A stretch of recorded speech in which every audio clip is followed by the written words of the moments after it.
Welcome back to another episode of The Conscious Artist, a safe space for conversations around mental health awareness for musicians, artists, and all human beings. I am your host, Pallavi Mahidara.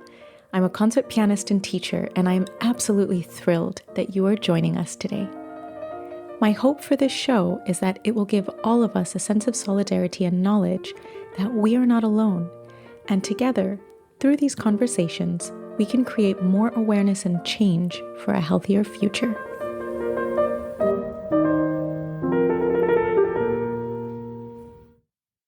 Today is a very special episode.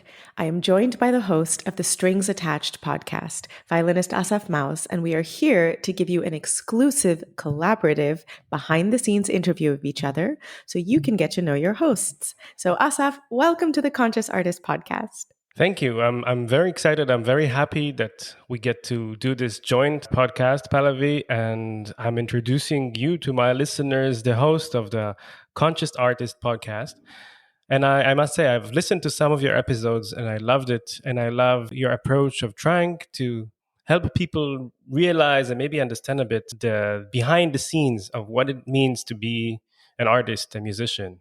Thank you so much. I also love your podcast, and I particularly loved your episode with Sir Andras Schiff. He's actually been a mentor of mine for a while, and it was just very, very special for me to hear this really deeply personal interview with him. So thank you for taking the time to interview him. I know he's super busy, but that was a very special episode for me to listen to as well. Yeah, thank you. I feel very lucky. So how about we start by simple questions about, could you introduce yourself to the listeners who have never met you before? I would love to. So for all of you strings attached audience, my name is Pallavi Mahidara. I am a concert pianist, Indian American concert pianist, and host of the Conscious Artist podcast. And this podcast is a safe space for conversations around mental health awareness for musicians, artists, and all human beings.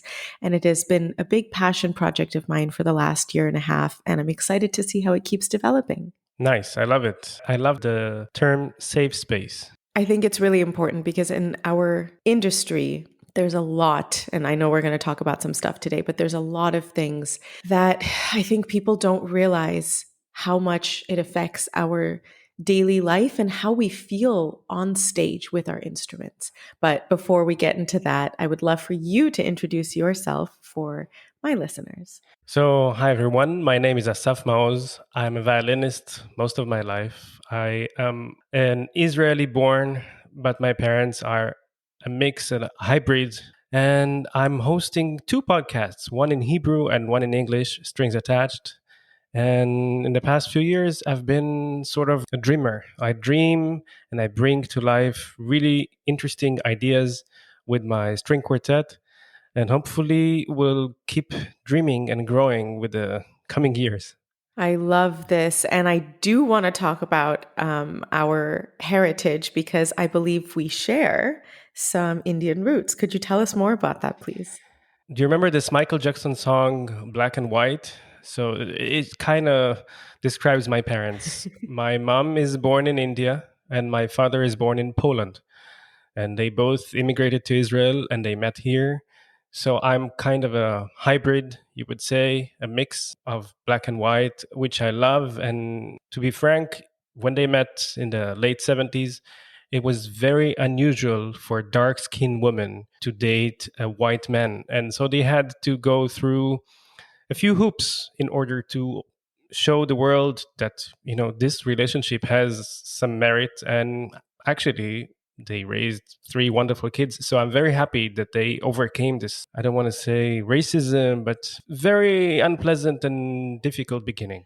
Wow, that's really beautiful. And I can imagine that it was difficult, especially at that time. I think the need for diversity is still such a big factor that's coming into play in every single field. And I'm curious to know, did you face any sort of discrimination or even blatant racism or even micro racism growing up? I'm trying to be very honest, and I would say no. I think that I'm very lucky to have been in a society or an environment that didn't care so much about the way I look. when I was a kid, I was very smart. So I did well in school. So I think, I don't know for sure, but I think most kids loved me or liked me at least. So somehow it worked. As a grown up, I did face some racism, but nothing that made me rethink the way I behave or change my behavior. And I feel very fortunate for that. How about you? I mean, you have Indian heritage, and you grew up in the States. What's it like to be a woman of color in the States? Oof. Well, it's certainly evolved over the course of my life so far. I mean, when I was growing up, I was I was a brown kid in the 90s. Growing up in Chicago, I think I was probably the only Indian in my class, or at least one of very, very few. And I remember really trying to assimilate, really trying to hide my Indian heritage. And I'm fully Indian, by the way, but I was born and raised in the States. My parents came over to the US from India in the early 80s to do their doctorates and then ended up staying and having me and my sister. And it was definitely a challenge because diversity was not celebrated at that time. So I wanted to be like the white kids. I wanted to wear all the same kind of clothes and fit all the fashionable trends like chain belts and these very strange 90s trends that happened. But I think I saw this change with most kids from my generation that were Indian American. A lot of us either tried to hide our culture and our heritage, and we tried to act and behave as sort of Western and white as possible. Or, for example, some of especially the male Indian American students, I remember in high school, they wouldn't even talk to the Indian girls. They would only talk to the white girls. And then they went to college and suddenly discovered their Indian roots. And I think this simply just ties into the fact that we have no clue who we are when we're kids and when we're teenagers.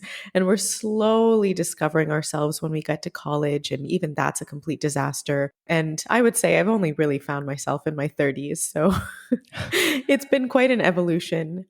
You're talking about growing up, but you have to add this aspect of playing the piano. I'm sure people treated you as a nerd, practicing at home the piano.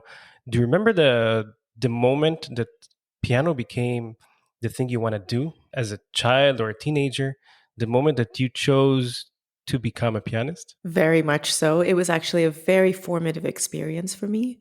I was 10 years old and actually participating as a violinist in an orchestra camp. I used to play violin. I played from the ages of 6 to 14, and I was quite serious about the violin, but piano was always my first instrument, which I started at 3.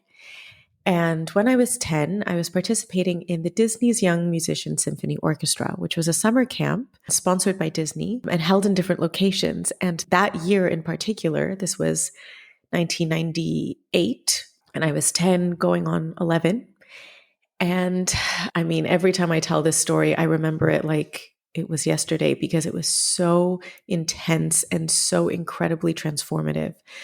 But I was performing as a violinist in the orchestra, and on the third day of camp, the original piano soloist for a Mozart concerto with the orchestra slipped while playing frisbee and broke his wrist. And the director of the camp knew that I was a pianist first and foremost and asked if I would substitute.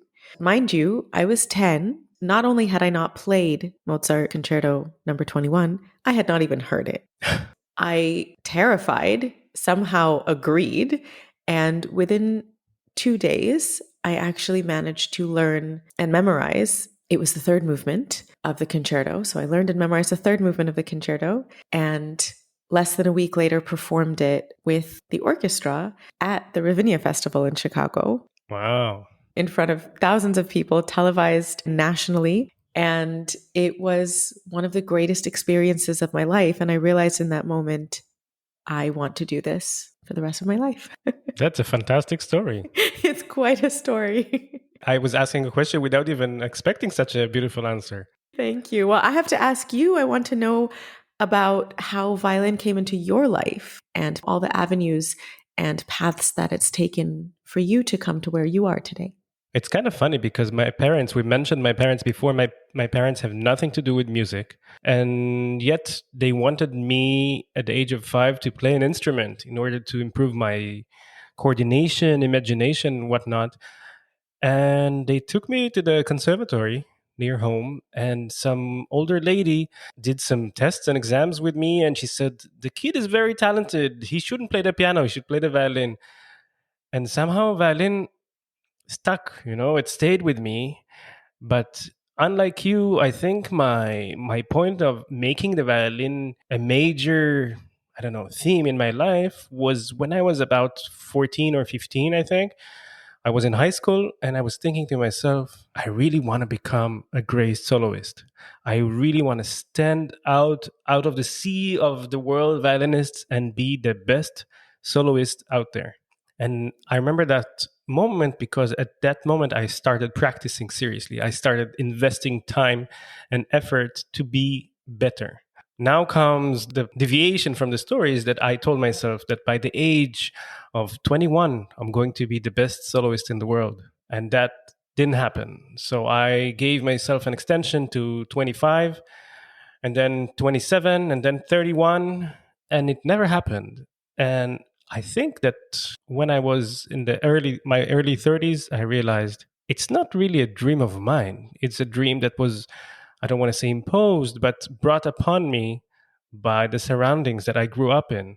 That you have to excel, you have to be the best violinist in order to prove that you are good. But it was never my own dream.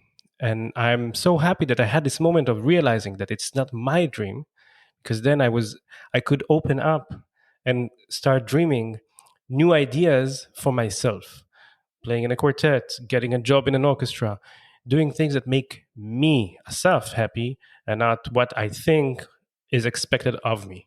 I love this so much and I relate a lot. I also had this vision in mind. I will say that things have generally worked in some ways very well for me. I was very fortunate to study with some of the best teachers in high school and then attending some of the best schools with the Curtis Institute of Music, with the Reina Sofia School in Madrid, with Hans Eisler in Berlin. And after a lot of trial and error with competitions, managed to have success in the Geneva International Competition back in 2014. But I also had this whole sort of life plan in mind. When I went to college, when I went to Curtis, I had this idea that, okay, by the time I graduate, I'll have this kind of career and then I don't know, get married and have 2 kids before I'm 30. And then I'll have this whole kind of life set out. And let me tell you, nothing has gone in my life according to plan. And there's that saying, like, if you want to make God laugh, tell him your plans. Yeah. Yeah, that's pretty much been my life. But I really relate because I've also, through the years, started to understand what is it that makes me happy. And I always said, like, from the time that I was a kid and serious about music, I've always said, I don't care about being rich or famous. I want to be a well-respected musician. I want to be a well-respected artist. And I think that's kind of set the tone for the kind of career and trajectory that I've wanted and that I've had, because it's literally been grain of sand by grain of sand, brick by brick. And it is the work that I have put in day after day. I actually have had very great success so far in my life with contacts, concerts, developing relations with people. I've actually been self-managing for a very long time. And most people have no idea that I self-manage because it doesn't look like that. And what I love about it the most is that I get to develop direct relations with people, because actually that's one of the most important things to me. It's human connection. It's the ability to be able to connect with someone, even if it's just for 5 minutes, but on a truly deep personal level. And even something like this, I mean, you and I have not had the fortune of meeting in person yet, but I know that by the end of this conversation, I'm going to feel like you're a friend. And like, that's so special. But it does also come with its challenges. I have to ask you though, you're talking about self-managing, which I appreciate very much because I've done a lot of that as well. But there is something about being a pianist that is very lonesome. You're practicing alone in the room. You many times play recitals by yourself. And also, this self managing means that you have to do all your emails, invoices, and whatnot, tour managing. How do you deal with this loneliness? How do you deal with this being Pallavi by herself so many hours or so many days a year? That's a very good question. And I will say that over the last couple years, since COVID, I had some big changes that happened in my personal life. And it led me to therapy, which was one of the best decisions of my life, which transformed the way that I approach existing in this world. And I have found for the first time in my life the path from loneliness to solitude. I don't know what are the words in Hebrew and if it's one word or two words, but in English, we have two separate words to define the sensation of feeling lonely in a sad way and being at peace by yourself. This has been extremely transformative for me because I do spend a lot of time alone. You're right. I live alone. I practice alone. I travel alone. I perform often alone. And yes, then doing all of the work by myself as well. I would say that my challenge is no longer feeling lonely because I am surrounded in my life by so many wonderful friends and my family, and I feel so supported and so loved. And my life is full and it's rich, and it's full and rich because I've created that life for myself. But there's also been a huge realization for me that I would much rather be at peace in my solitude than lonely with someone else, because I think that's one of the most painful feelings to experience. That's a very poetic way to put it. I like it.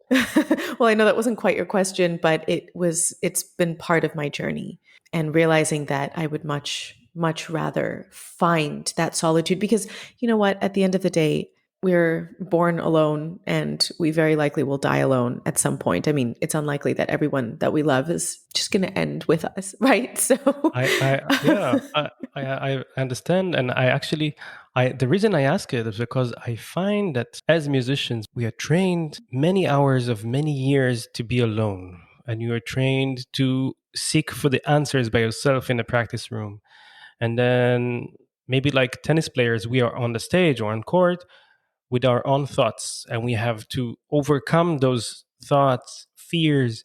And I find that for myself, and I was talking about being a soloist before, one of the things that I love about being a violinist is that many times the solution for my own loneliness or fear of my own thoughts is to actually play with others. I have this haven to escape to, that it's called an orchestra or a chamber group. But with the time, and also when I started this podcast, I realized that I'm doing a lot by myself.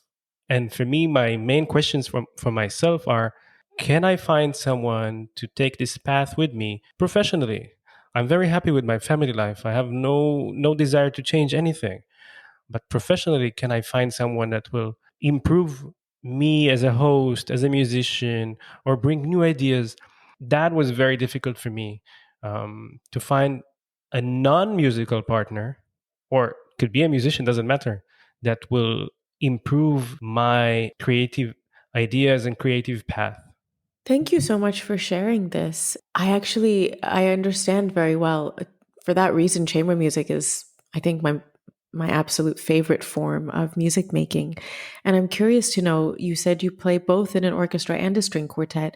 Have you experienced challenges in either of those settings? Because while it's so fruitful to play chamber music and to play in an orchestra and to make music with others, it can also come, of course, with its challenges, especially in a string quartet.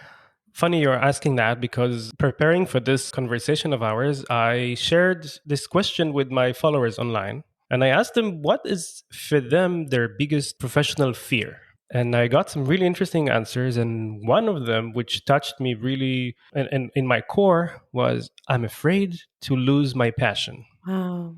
And I've been very fortunate to play in the Israel Philharmonic for the past 10 years. And I remember vividly my first day playing in the orchestra. And, with the time, I don't say that I'm losing my passion, but it's not the same excitement coming to play, sit on stage, open the folder and see what we're playing today. But it's not the same. And I've always wondered because since I have a tenure, I could play there for the next, I don't know, foreseeable future. And I would end up playing in the orchestra before I retire about 40 years. Wow. And just the thought of working in the same place, and I'm very careful with saying manufacturing music because we play so many concerts in a season. So playing music and somehow miraculously not losing my passion. So for me, I found my solace, my happiness in the quartet because playing in the string quartet is very different. You have to be in top shape, top form. You cannot show up unprepared and you actually have an input. You can say, you can verbalize your musical thoughts, your ideas, and you expect other people to do the same. And for me, it was a kind of a, I don't know, I don't want to say saved me, but it helped so much to actually keep my passion in the orchestra until now. This is so beautiful. And I think I do understand because I mean variety is what keeps things fresh, right? It's the same thing with when we play repertoire. If we play only Beethoven for 1 year, eventually we're going to get tired of his works no matter how great they are, right? Exactly, yeah. I mean, it's important to have a variety in your life and to find ways to create that freshness.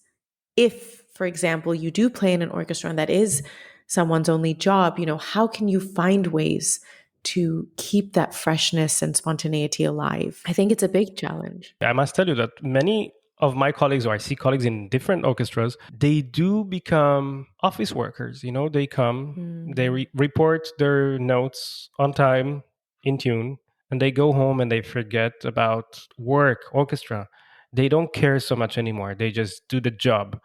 And I'm very hopeful that I will never call going to the orchestra, I'm going to work. I've mm. never done it before, and I'm really trying hard not to say it ever. It actually leads me to a different question for you. You spoke about this COVID time and how it changed your mental thinking. Was it also the trigger to start your podcast? Maybe talking about fears, dealing with myself. Was this the trigger to start your podcast? Partly, yes. The podcast came out of a big life event that changed the course of my life, and it ended up becoming a healing project that I didn't know I needed. Mental health was something that I'd already been focusing on for some time with my students, with myself in the way that I approached practicing mindfulness and awareness and not just, practicing on autopilot, and with the way I would work with my students to take care of their well-being, to talk to them about their anxieties and their fears and their worries and help them navigate their stress and those insecurities. And I was already doing some workshops about mental health in different summer programs and schools and things like this. And then somebody suggested to me one day, why don't you do a podcast? And I mean, I laughed because I thought, yeah, me, do a podcast? Like, who's going to listen? And then within 2 weeks, I had written about 35 episodes worth of content. Just topics. I don't script my episodes, but just ideas about what I wanted to cover. And I realized, okay, actually, I think I'm really passionate about this. And maybe I actually have something to say. And maybe I can do this. And I've said this before, but I don't feel that I have any skill or talent to improvise or compose at the piano. But I've learned that I do have some improvisation and composition skills. Mm. They're just manifesting in a different avenue of my life because, when I'm creating content for a topic, that's kind of composing. And when I'm having these conversations with my guests, which are unscripted, it's like improvising. So I'm very proud to discover this new sort of talent and skill. But this is sort of how the podcast came to be, and I am only desiring to continue developing it and expand it even more in many different ways. So, as I said, like it's been a really big healing project for me that I wasn't even aware it was going to come, and it's been also transformative to my playing because it's grown a whole new aspect of my being as a human and as an artist. So I'm very thankful for that. I must ask you, performing artists, we thrive on applause. Do you crave, do you seek for your listeners' approval, comments, or it, I mean, you started as something for yourself, as a therapeutic process. Is it something now that you can do go on without knowing who your listeners are, if they like it or not, or do you seek that as well? That's actually a very interesting question. I didn't quite start it for myself in the sense that I do it purely with pleasure, but I wanted to give back to the music community in some way. And I mean, I love getting to perform because it's my way of sharing my inner world with others and being able to connect with other human beings without words through like this beautiful, intangible art form. And I love teaching because I feel it a responsibility of mine as an artist to pass down the information that I have been fortunate enough to receive from my great masters and teachers to the next generation. And I just felt like this was yet another way that I could make a small difference in our industry and give back to our community. And so I do it with great pleasure and I do it with great joy. And I'm very passionate about it. I mean, I do everything myself. I record the episodes, I edit them, I upload them, I do all the, the marketing for them. And I do it with great pride and great pleasure. It's very interesting that you ask this question because with the podcast, the short answer is no. I don't feel this need for audience approval because somehow the podcast is like a separate entity. Even though it's me, it's a separate entity. Where I do tend to feel that need of approval is as a pianist. And that's been very interesting for me to also see how I deal with things regarding the podcast, which is sort of very detached in a good way, detached from the outcome, like not emotionally dependent on the approval of others, which I think is a very good thing because that's, literally what I'm talking about half the time on the podcast is not seeking external validation.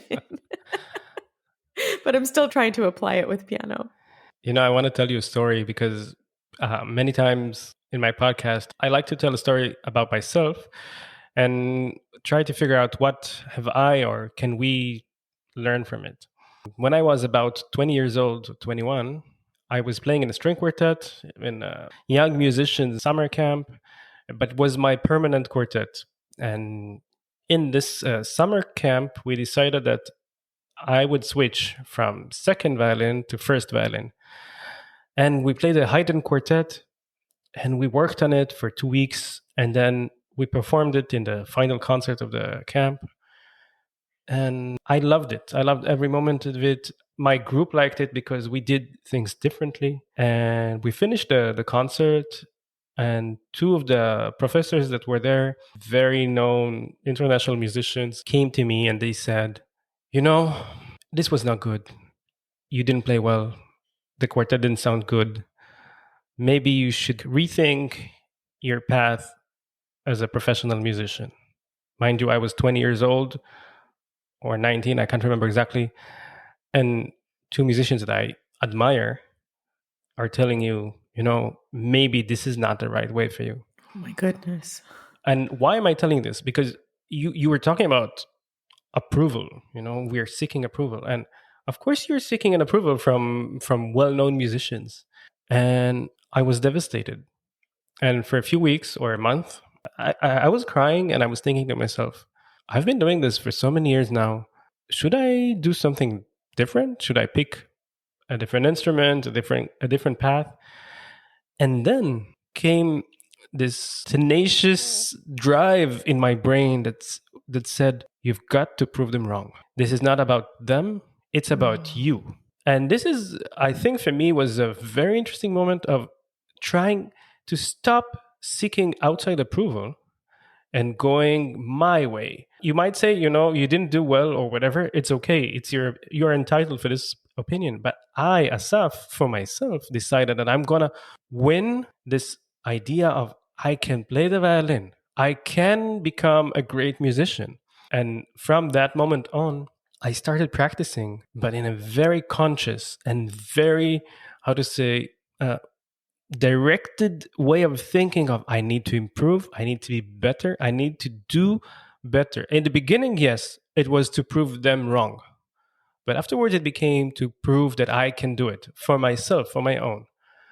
So I asked you on purpose this question about the approval because I think that many times, even not as musicians, we seek the approval of our family, our friends, the society. But many times, do we really need this approval? Do we need this extra like on the post? Or is it okay to just make sure that you are improving, that you are creating, that you're doing something that makes you a better person or more fulfilled? I don't know. Whatever is your own goal. I knew there was a reason that we connected. I really, I love this. Thank you for sharing this with us. I agree with you in your premise and your concept, and I relate to your story a lot in the sense that we shouldn't be we shouldn't be seeking out external validation because you know what? Music and art are subjective. There are some people that are going to love you and some people that will not care what you have to say, whether it's with your voice or with your instrument. And when we aim for universal approval, we will forever be disappointed. Just like you cannot be in a romantic relationship with every single person you meet because you don't click with every person you meet, right? Or you cannot be friends with every person you meet because you don't click with every person you meet. In the same way, why should we expect that our music will click with every single person that hears us? It's not humanly possible, and that's okay. I say this all the time, like we all have something to offer, and that's what communities are for, and that's what I don't know. That's where we develop that connection with other human beings that relate with us. This is not to say that we should not interact with people that don't agree with us, because that would, I think, be even fatal for our growth. It's necessary to have disapproval and to have dislikes in order to be able to look in the mirror and say, hey, is this something I want to improve, or does this not have to do with me? Is this about someone else? You know, when somebody says something to you, is this about them or is this about me? And even just being able to ask those questions is, I think, sort of on the right path for self reflection and therefore growth. Because ultimately, what's the point of playing this incredible music if we're not doing it because we love it and because we want to learn something, right? Right. So, can I ask you a question? Bouncing off this sentiment, you're a teacher and you have accomplished quite a lot. But I'm curious, and I ask it often in my podcast, what is the advice that you wish you would have gotten through your time, to your days of learning, or even as an adult?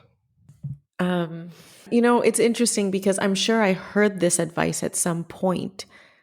I'm sure someone said this advice to me at some point, but I don't think I really heard it until I went through my own experiences that led me to finally hearing what was transformative. But I would say finding what is important for oneself and focusing on that. What truly speaks to you as an individual? What are your values? This is something, this is what I've learned, that when I act from my values as a human being, then it doesn't matter what anyone else says. When I play from my values as an artist, then it doesn't matter what anyone else says. And I think even discovering what your values are and what's important to you takes time. And also just not to be in a rush, to grow up, to achieve something. You know, it's a societal pressure and societal expectation to have your life figured out by the time you're 18 or 21 or 25 or 30. And I mean, my goodness, I'm in my mid 30s and I have no idea what's going to happen in a year. That's great. And it's great. And for the first time in my life, I can say that I'm not terrified of that, but I'm actually excited to discover what will happen. By the way, I have to say this is the problem when two hosts host an episode, because I want to ask you so many questions, but you're doing such a great job of asking me questions. So I'm gonna ask you some stuff. Bro. I wanted to go back to what you said earlier about playing in an orchestra, finding your joy and sort of inspiration within a string quartet setting. What have been for you your defining moments that helped you to realize what your path is, what your purpose is, what you're aiming for in this life? It can be as a human being and as an artist.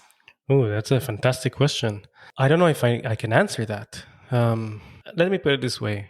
I was brought to think most of my life that an orchestra job is the best thing for me. You will have stability and you will enjoy it, and it will last for many years. And I'm very fortunate to have won my position in the Israel Philharmonic. It's one of the best orchestras in the world, and I'm saying it truly. I feel fortunate, but nobody told me that playing over 100 concerts a year can be very tiring, and repeating the same pieces over and over again can be tiring. And sometimes you get to play with not the best conductors, could be not so much fun. And then I realized with the time that getting paid by the Israel Philharmonic is sort of a stipend. It allows me to do whatever I want beside or next to my time in the orchestra. And maybe this is, to your question, my purpose or my mission. My mission, I think, is to break this barrier between the audience and the stage. I find many times that when I walk on stage, especially in the orchestra, nobody knows who Asaf is. You have in front of you about 90 or 100 musicians sitting on stage, and nobody even talks to me and tells me, I like this very much, or I didn't like it. I didn't feel any connection with the piece. So when I moved to the quartet, which I'm doing in the same time as the orchestra, I always make sure that we talk to the audience. I always make sure that we explain a few words about why we chose this and that piece. And this is also the main reason why I started my podcast.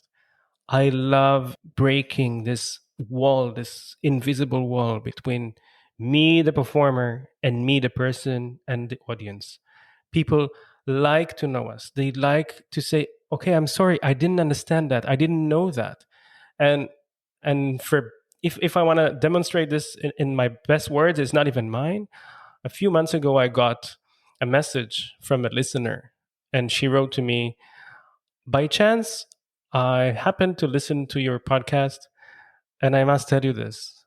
I'm a mother of three. All three of them are musicians, different ages. And for the first time, I realized that I can understand their world through your podcast, which for me was the biggest compliment I could have gotten. It means I managed somehow miraculously to help her understand the life of her kids. So if I could do that, simplify or break this distance between us, the noble musicians, and the audience, for now, I'm super happy with it. I am sitting here and smiling with this story. Thank you so much for sharing this. I wouldn't say it's my purpose, but it's like my life purpose, but it is something that I value so dearly and so highly as an artist, is breaking down that wall. I told you that I knew there was a reason we connected. I do the same thing. I love talking to my audience. I absolutely love getting to share a little bit of what makes this music speak to me and make my heart sing or break or glow or anything. And I think it's also like a great way for them to get to know me, Pallavi, the human, not just me, Pallavi, the pianist or the artist. Because, we when we're playing, we obviously are not speaking. And I can probably put money on the table to say that you, Asaf, when you're speaking, is not the same as you, Asaf, when you're playing. No, for sure not. Exactly. And so this gives them a chance to also see who is the artist. And that allows them to connect with us on a deeper level, I think. Some people say that maybe it's, that level of mystery with, oh, who is this artist? Who is this great master? And we don't know what the behind the scenes are like. And we don't know what is their personality. And that's what makes them so great. But I don't know. I mean, for me, life is short and lonely enough in certain circumstances. The more you can connect with people, I feel the richer the experience is. So thank you. Thank you for saying this, for sharing this. And yes, with the podcast, I mean, I actually don't even think about it that way, but it's true. The podcast is also a way for me to get to connect with my listeners. And you were asking earlier if I feel the need or I seek my listeners' approval in the sense that I want to, talk about things that they'll be interested in or that are helpful for them or that resonate with them. To that extent, sure. But if people, are going to like me, Pallavi, because I have this podcast, I mean, no. But of course, when somebody comes to me or writes to me and says, that episode really moved me or really spoke to me, or I felt so seen and heard by what you spoke about, like that for me is, again, why I'm doing it. Mm-hmm. Because that's why I said in the beginning, it's a safe space. I want to help people feel seen and heard and have their experiences represented by any of the stories that they might hear. So, as you said, we like to ask questions. So, how about we do a few short questions, short answers, which we could both answer? Same question goes for both ways. What do you think about that? Love it. Let's do it. Okay, let me start with a simple question. What's your biggest dream?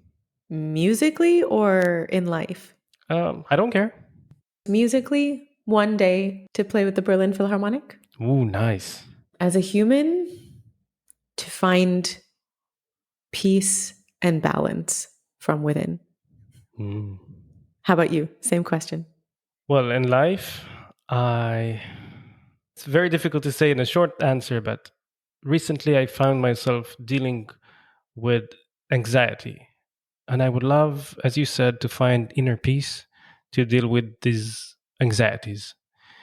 And professionally, it's my dream now for the past few months to start a festival where I can fulfill some of my totally crazy musical ideas and to bring many people to somehow enjoy it together. I don't know how and when, but hopefully this will happen. I swear I'm not just saying this. I was literally telling my sister the same thing today, that I've been thinking about this for a while, that I would like to start a festival. Do you want to do something together? Yeah, let's do that. I think we can, overcome the distance and do something in between Tel Aviv and Madrid. I don't know, somewhere in one of the islands in Greece. Sounds good. Okay. I love this. Told you that there was a reason we connected. Okay, I'm going to ask you a question. What does music mean to you? Oh, I love music. At some point I thought I liked it less because I played way too many concerts in a season. I love it so much that I find myself thinking about how to compose musical programs together that will make me and the audience happy. So I'm just constantly thinking about how to put music together in a way that will make as many people as possible happy, or in this case smile or cry, whatever the emotions that they're seeking at that moment. Love that. I also love programming, by the way. What about you? What's music for you? Music is something that I cannot live without, and it's always been like that. And I really believe that music is one of the purest forms of communication and is an exchange of energy through which, like, both artist and audience experience this intangible and magical connection. So it is just a way for me to, I don't know, even for myself to be like taken to this higher level. Like, I know that there are parts of me that will forever remain hidden because I don't know how to express those parts of me with words, and they only come out through music and through the piano. We're talking for a very long time about music, but my last question is maybe non-musical. Um, what are your hobbies? What do you like to do beside music? We are definitely super connected. I was going to ask you, what's your favorite food? Ooh, so keep that in mind, and I will come back to you. So, I felt like I was always that kid that didn't have any hobbies because I don't have a job, right? I don't consider it a job. I do what I love. It's a passion. So I don't feel the need to take myself away from the routine and the monotony of work. So yeah, I've like just growing up never really had hobbies, maybe other than reading or I don't know, maybe watching movies sometimes. I wouldn't really call those hobbies so much. I do say often, and I say it as a joke, but also not really, if eating could be a hobby, that would be my hobby Oh, because I really nice. love food. I'm like such a foodie. But I will say What? that, Wait. What kind of food though? I mean, anything that tastes good. Mm. I'm kind of a food snob, but just because I love food so much. But I will say I have developed a new hobby in the last year, which has been kickboxing. Ooh, interesting. It's been very fun. I'm obviously very careful and I have a good instructor and I've been learning the technique really well so that I don't damage my hands or my wrists. But I what I love about it, besides the fact that it allows me to just turn off my brain for that, 45 minutes or an hour that I'm in class, but I've also loved learning that I can apply technique that I use at the piano to boxing. That's been really cool. Nice. How about you? Hobbies and favorite food? Okay, easy. Favorite food by far. I'm a foodie as you, but everyone who knows me knows that I can eat ice cream endlessly. I could have ice cream 3 times a day and I would not stop. But the thing that I love really about being a musician is that I get to travel the world quite a lot. So, like you very much, I like trying good food in different places around the world, and I'm enjoying every moment of it. And sometimes I spend a bit too much money on food and eating out, but I love collecting those experiences. I'm sorry, I'm laughing so much because that's exactly what I do. My expenses are only ever food. Exactly. There you go. Once we went on tour with orchestra to South America, and I think 3 or 4 of the top restaurants in the world are in Peru, in Lima. And me and 2, 3 of my friends, we went to all of them in 3 days. And then we went on to Colombia to another Michelin restaurant. And then we went on to Argentina for another fantastic restaurant. And for 2 weeks, basically what we did was fine dining and spending all our per diem on food. That was an amazing tour. Amazing. I love it. And hobbies? Well, my hobby, I'm doing quite a lot. So I find that my biggest hobby is actually sit on the couch and watch Netflix. But if I'm very honest, I live 5 minutes drive from the sea, from the beach, and I love driving there whenever I can and just walk there and reset my mind. Have some For me the sea is kind of a peaceful zone. I go there whenever I can just to regroup, and many times I jump into the water even if they're freezing cold, and yeah, just go there, reset, come back. Oh, I love it. Love it so much. Water is so healing. The sea is so healing. And I think it's so beautiful that you use that also as a way to reset your mind. It's not only that you love going there, but it also helps to cleanse your mind and maybe even your soul in a way. Exactly, especially my soul.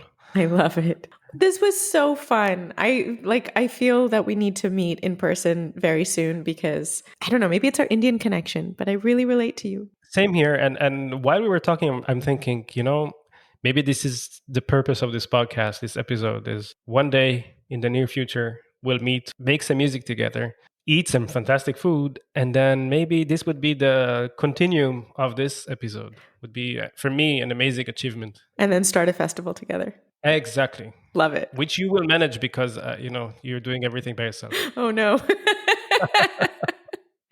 Asaf, thank you so much for joining me and my listeners on The Conscious Artist, and thank you for having us on Strings Attached. This was so fun, and I can't wait for us to meet in person.